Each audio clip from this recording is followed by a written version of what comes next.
सुन भाई, तूने उस दिन बताया था कि हनुमान जी बड़े कैसे होते थे। ठीक है, मुझे समझ आ गया। अब ये बता, हनुमान जी छोटे कैसे होते थे? ये तो साइंटिफिकली पॉसिबल नहीं है ना। तो ये तो मिथ हुआ।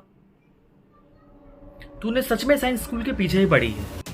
हमारी बॉडी बहुत छोटे छोटे एटम से मिलकर बनी होती है और इन एटम के बीच में होता है एक न्यूक्लियस, और इन्हीं न्यूक्लियस में इलेक्ट्रॉन अपने ऑर्बिट में घूम रहे होते हैं और इलेक्ट्रॉन का बहुत कम मास होता है। और हम अगर साइंटिस्ट नील्स बोर के मॉडल को अगर एक्सप्लेन करते हैं तो अगर किसी वजह से इन्हीं इलेक्ट्रॉन्स का मास अगर बढ़ा दिया जाए तो एटॉम का रेडियस जो है वो छोटा होता जाएगा, जिसकी वजह से पूरा का पूरा धातु छोटा हो जाएगा। जैसे अगर कोई धातु है, धातु के अंदर जो न्यूक्लियस में इलेक्ट्रॉन्स है उनका अगर मास बढ़ा दिया जाए तो उनका रेडियस अपने आप डाउन होता जाएगा। इसका मतलब है पूरी धातु अपने आप ही छोटी होती जाएगी। और ऐसे बहुत सारे प्रैक्टिकल है जो कि साइंटिस्ट ने किए हैं, जहां पर साइंटिस्ट ने इलेक्ट्रॉन्स की जगह पर म्यून्स का यूज किया है, क्योंकि म्यून्स का जो मास होता है वो इलेक्ट्रॉन से 207 टाइम्स ज्यादा होता है, जिससे उन्होंने हाइड्रोजन के बहुत छोटे छोटे एटॉम्स बनाए थे जिनका साइज उनके ओरिजिनल साइज से 0.5% होता है। तो हनुमान जी के पास एक सिद्धि थी जिसका नाम था अड़िमा। इसी की मदद से वो अपने शरीर के एटॉम्स के इलेक्ट्रॉन्स का मास बढ़ा देते थे, जिसकी वजह से उनका पूरा शरीर छोटा हो जाता था। पहले साइंस ढंग से पढ़ के आ चूमू, उसके बाद आके क्वेश्चन किया कर।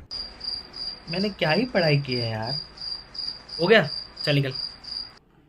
भाई एक ना एक दिन तो मैं तुझे चुप कराऊंगा ही कराऊंगा, देखना, देखियो तुम। चल निकल निकल। आते हैं साले पढ़े लिखे गवार।